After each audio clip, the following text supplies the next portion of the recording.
Okay, now you begin. Okay, there are many situations in life where you cannot act on your mood. For example, if you are in a plane and suddenly you feel you don't want to continue the journey, though your mood has changed halfway, you cannot get out of the plane. You have got to be there. It's not a car that you are driving where you can turn back.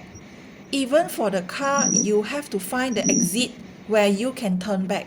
You can't turn anywhere. So life teaches you hard lessons if you don't respect wisdom. Know that life goes with commitment, not mood. Life teaches you. Hard. Wait. So the life teaches you hard lessons if you don't respect wisdom.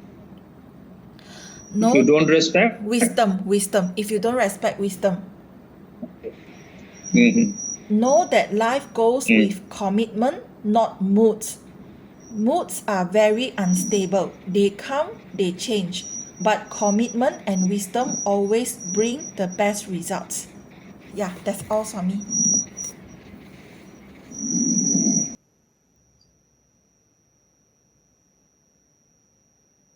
Now you read first sentence.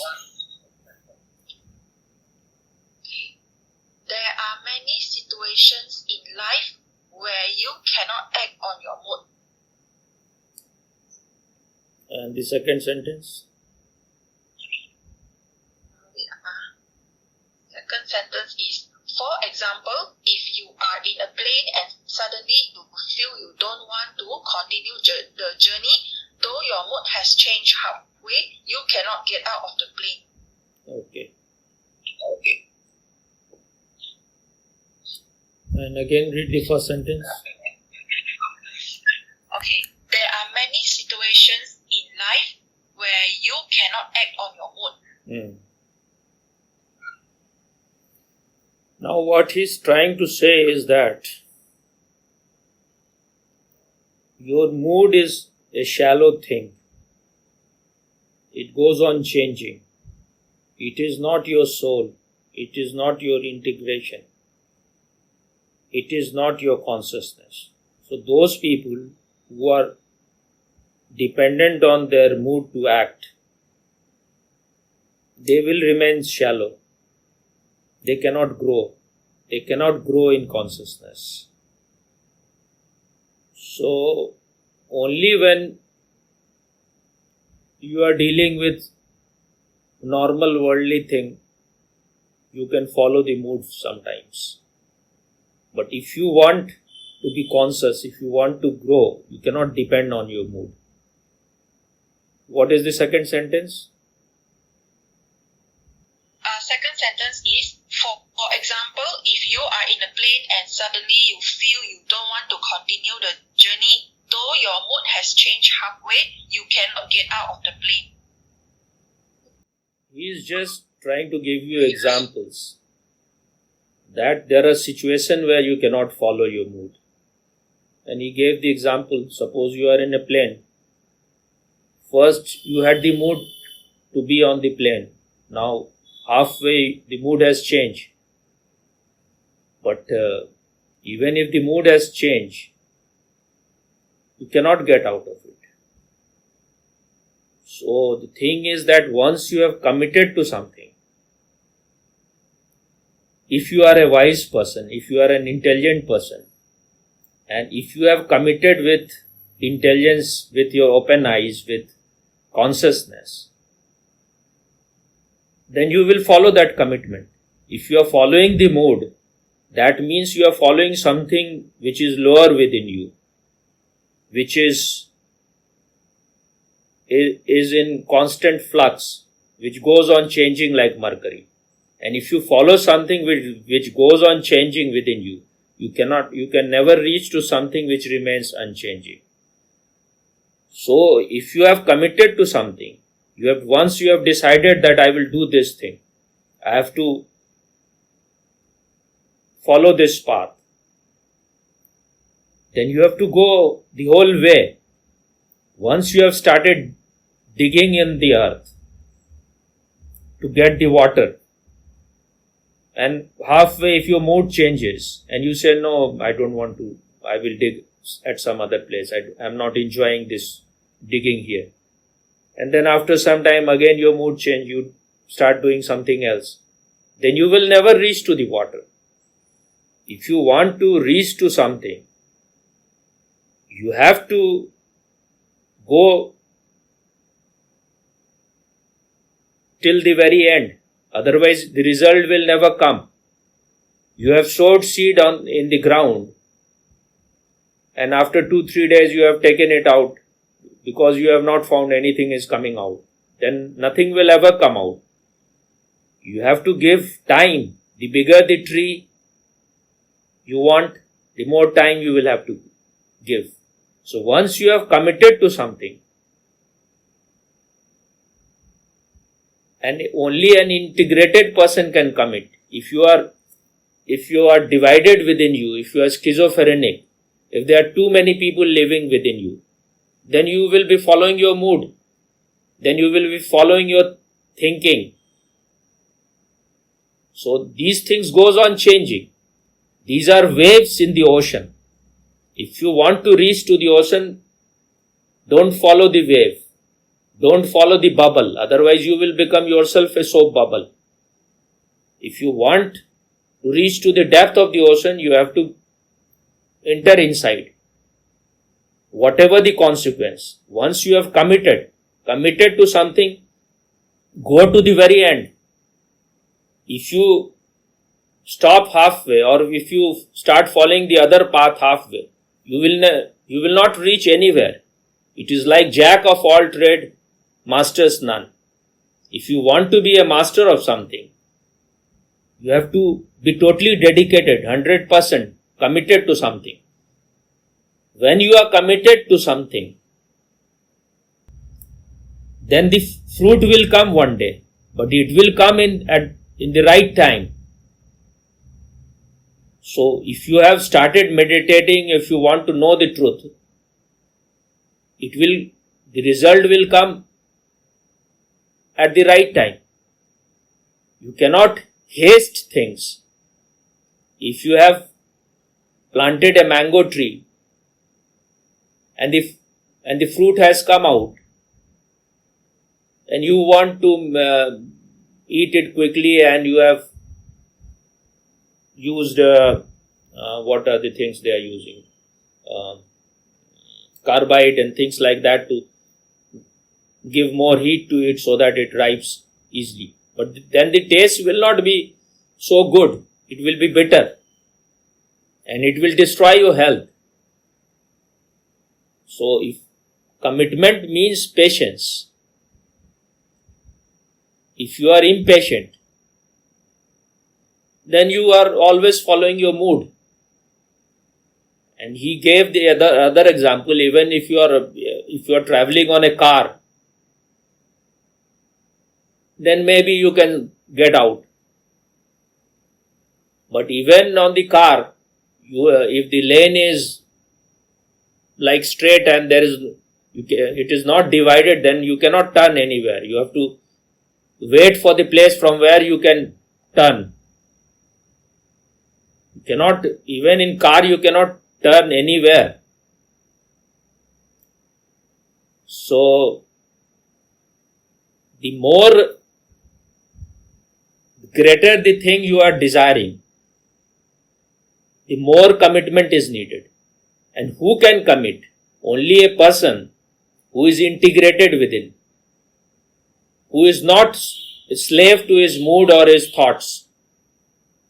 He has understood that these thoughts and moods, they go on changing. If you are following something changing, you cannot reach to something which never changes, which is never born and which never dies, which remains always the same, which is your very soul, your very nature, your very essence.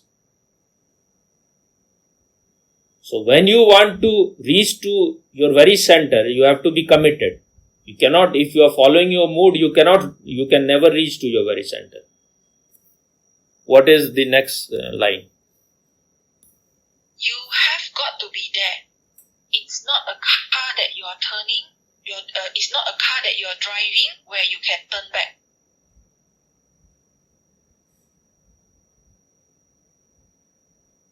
So that is what he's saying. You have to be committed. You have got to be totally there. With your total attention, you have to give 100% to it. If you are half-hearted, nothing is going to happen. When the water is lukewarm, it cannot evaporate. It has to be undergo the fire test. It has to put itself in the fire. Your ego has to be burned totally, only then it can evaporate. If you think half-heartedly you will reach anywhere, you will never reach anywhere. This is a drawing room spirituality that will not lead you to anything. You will always remain the same person. Maybe little bit of polishing here and there. What is next line? Even for the car, you have to find the exit where you can turn back. You can't turn anywhere. So these things I have already said now. Okay. So life teaches you hard lessons if you don't respect wisdom. Okay.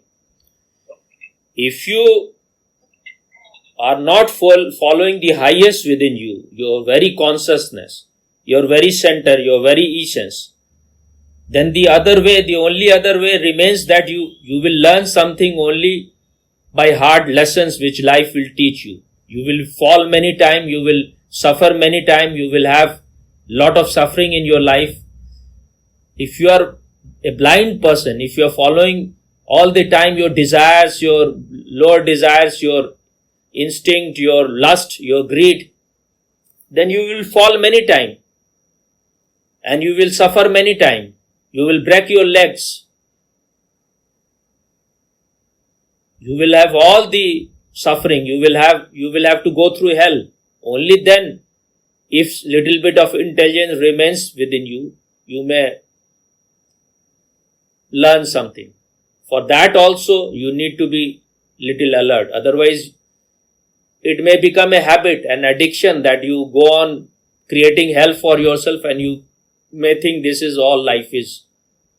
And you will blame other people, your parents, your fate, your destiny, your colleagues, people around you. But you will never look in that you are the person who is blind.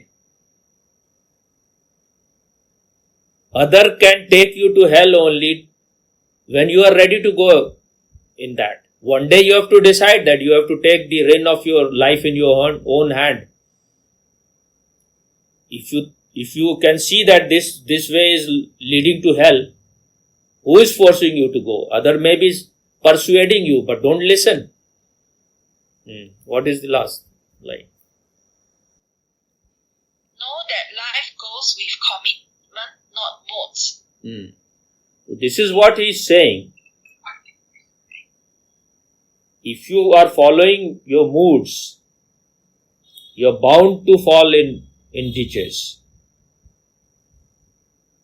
If you want to grow in life, if you want to live a human life, if you want to grow from where you are to something higher, then you have to commit to something.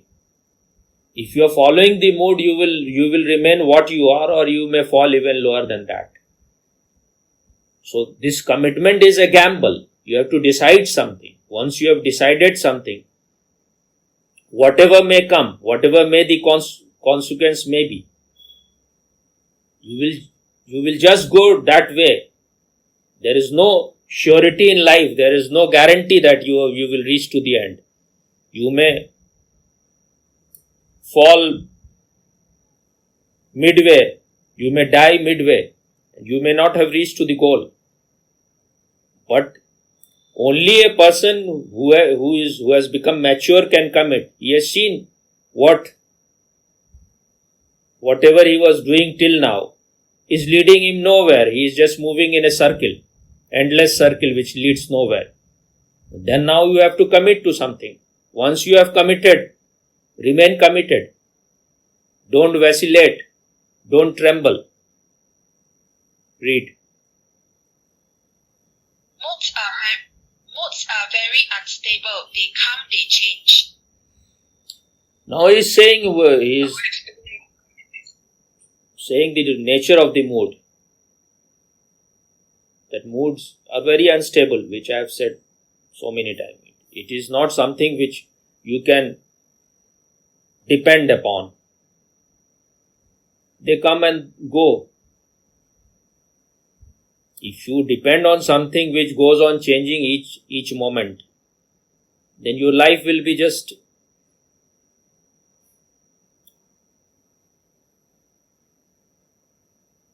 a suffering. It cannot have any significance. There will be no meaning in your life. Nothing will grow within you.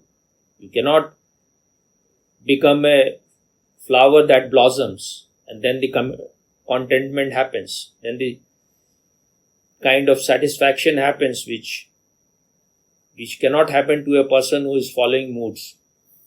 Again? But commitment and wisdom always bring the best results. So there is always a choice for you. Whether are you following your moods, are you following your greed, your lust, your desires, or you are following commitment and wisdom. Only when you have little bit of wisdom you can commit to something. Wisdom can happen to you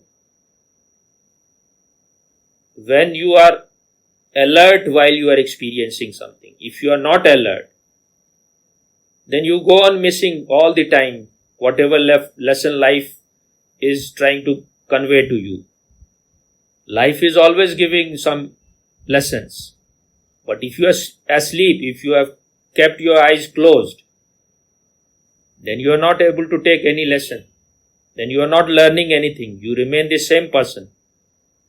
Again and again you will commit the same mistake.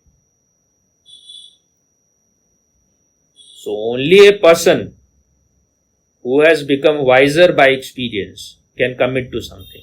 Who has become matured by experiencing can commit. So how you can become committed? By being present to the life, by being alert in the life, by watching and observing that whenever you are following your greed, your lust, your desires, your moods, your feelings, it is not taking you very far. Most of the time you are in hell very quickly. Is it clear? Yes. I feel this message is very needed by me, Swami, commitment. Because I feel this is what I lack, Swami. Because I'm very acting according to my mood all the time. It is not something that you will learn. Once something is understood, it has to jump. You cannot take slowly. When you have to jump, you have to jump. That is also what is meant by commitment. Commitment is also a kind of jump. Because once you have committed to something, it is not necessary that it will lead you to some fulfillment. But this is a gamble. And anything which has any value cannot be achieved or got without gambling. You have to risk. That's why Osho says only daredevil can be with me. Sannyas is only for daredevils. Because you are entering into unknown and unknowable. You don't know whether you will reach anywhere or not. You will ever reach or not. But even to die in the middle is a contentment. And the thing is that only when you die you will reach. Your ego has to disappear completely. It has to be annihilated. Only then the truth will manifest. The seed has to die, only then the sprout comes out. Is it clear? Yes, clear, Swami, clear. Commit to something if you want to become more conscious. Without commitment, you cannot grow in consciousness. Dig deep at one place if you want to reach somewhere. If you are following your mood and your greed, soon you will find yourself in a ditch. The thing is that because I am so available that you start taking me for granted. Everyone takes me for granted, whether it is Bhupendra or Prince or anyone, because I am very easily available. This is what it used to happen with Osho also. In the beginning, he was very much available. So this kind of stupidity that his earlier disciple used to commit is very worth seeing. That's why I told you to read that book, Dinner with Osho. This book you can see the compassion of the Osho, how out of way he will go to help someone. But if you are an idiot, you may misunderstand reading few things. Only when you are a right person, you will take out the right message out of something. Otherwise, you may get confused. So, before you conclude anything, you have to give space. One day, maybe the real thing will come out. But if a person is very much in a hurry to conclude about something, then his conclusion will be always wrong. There are many things which my master said 10 years, 20 years back, and I was just perplexed or confused why he has said this. It takes time for this seed to go. When the right soil is there, the seed will go inside, and then its sprout will come out.